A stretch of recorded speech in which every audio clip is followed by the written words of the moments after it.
Je suis la fleur du champ et le lys des vallées.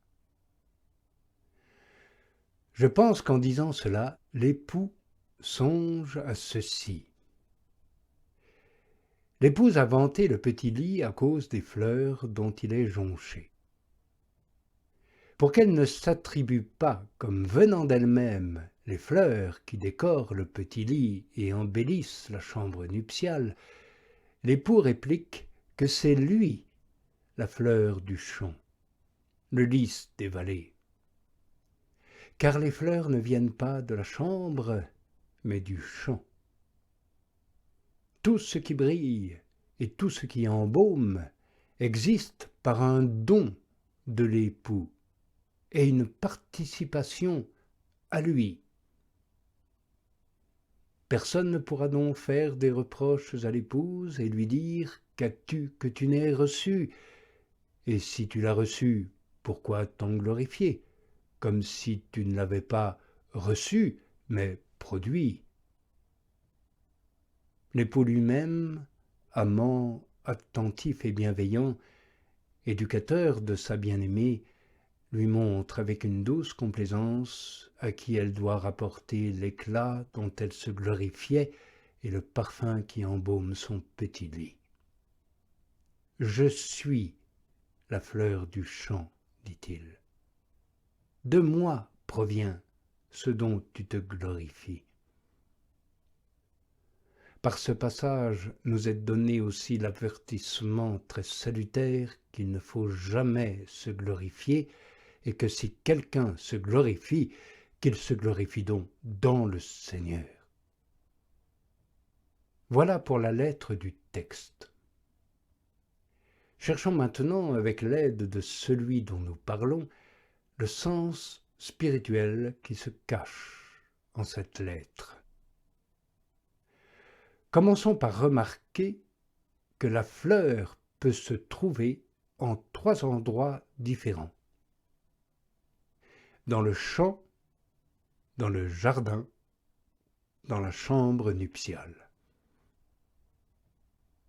Après cela, nous pourrons aussi comprendre, ce me semble, plus aisément, pour quelle raison l'époux a choisi de se nommer de préférence la fleur dans le champ, mais non dans la chambre.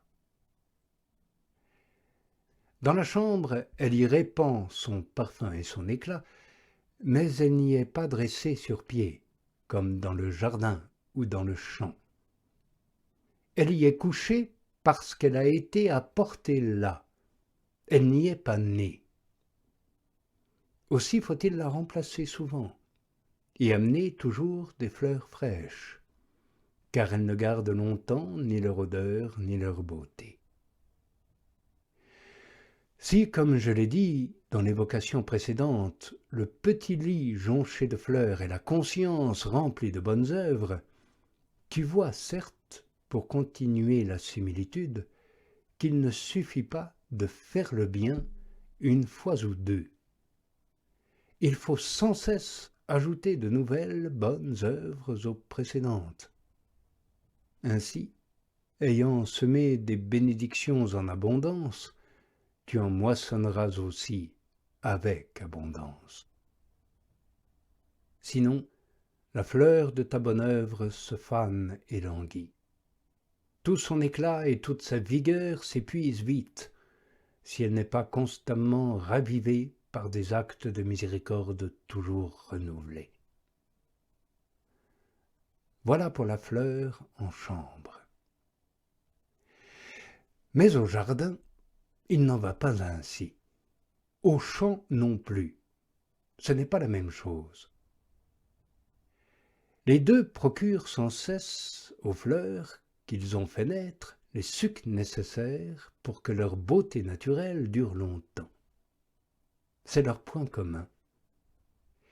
Mais il y a entre le jardin et le champ une différence. Cette différence est que pour fleurir, le jardin doit être cultivé par la main et l'art de l'homme, tandis que le champ produit naturellement des fleurs sans aucune intervention humaine. Ne penses-tu pas saisir déjà quel est ce champ qui, sans être ni labouré par la charrue, ni défoncé par la houe, ni engraissé par le fumier, ni semé par la main de l'homme, s'embellit pourtant de cette noble fleur sur laquelle reposa l'Esprit du Seigneur. Voilà, dit l'Écriture, que l'odeur de mon Fils est comme l'odeur d'un champ fertile que le Seigneur a béni. Cette fleur champêtre n'avait pas encore revêtu sa beauté, et déjà elle exhalait son parfum lorsque Isaac, le saint et ancien patriarche, au corps usé, à la vue affaiblie, mais à l'odorat subtil, pressentit en esprit son éclosion et poussa ce cri de joie. Celui qui est une fleur toujours vivace ne devait donc pas se déclarer une fleur en chambre, et pas davantage une fleur de jardin, pour ne pas paraître engendré par opération humaine. C'est donc avec bonheur et une profonde justesse qu'il dit « Je suis la fleur du champ ». Cette fleur a poussé sans le travail de l'homme, et aucune corruption n'a pu l'atteindre après son éclosion. Ainsi devait s'accomplir cette parole que le Seigneur avait dite « Tu ne permettras pas que ton sein voie la corruption ». À présent, si tu veux bien, écoute encore une autre explication qui n'est pas à rejeter, je pense. Ce n'est pas sans raison que l'esprit est décrit comme multiple par le sage, car il a coutume de cacher très souvent, sous l'unique écorce de la lettre, les multiples sens de la sagesse. Ainsi, selon la répartition susdite des fleurs en 3 endroits, la chambre, le jardin, le champ, la pureté est une fleur, le martyre est une fleur, l'action bonne est une fleur, mais pureté dans le jardin, martyre dans le champ, action bonne dans la chambre nuptiale. À juste titre, nous situons la pureté dans le jardin, car elle est amie de la réserve, évite la foule, se plaît dans les lieux retirés, et se soumet à la discipline. Ainsi la fleur est enclose dans le jardin, tandis qu'elle est exposée dans le champ et éparse dans la chambre.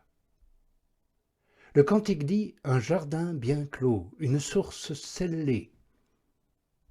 Ces mots désignent chez une âme la clôture de la pudeur et la garde d'une pureté intacte, si du moins elle est sainte de corps et d'esprit. Ensuite, à juste titre, nous situons le martyre dans le champ, puisque les martyrs sont exposés à la dérision de tous, livrés en spectacle aux anges et aux hommes. N'est-ce pas leur voix plaintive qui résonne dans le psaume « Nous sommes devenus la risée de nos voisins, la moquerie et le jouet de notre entourage ». À juste titre, enfin, nous situons dans la chambre l'action bonne, qui rend la conscience tranquille et assurée. Après une bonne œuvre, on s'abandonne plus sûrement au sommeil de la contemplation. Plus on est conscient de n'avoir pas manqué aux œuvres de la charité, par amour de son propre repos, plus on peut se risquer à regarder et à scruter les mystères sublimes. Dans la mesure où le Seigneur veut nous y donner accès.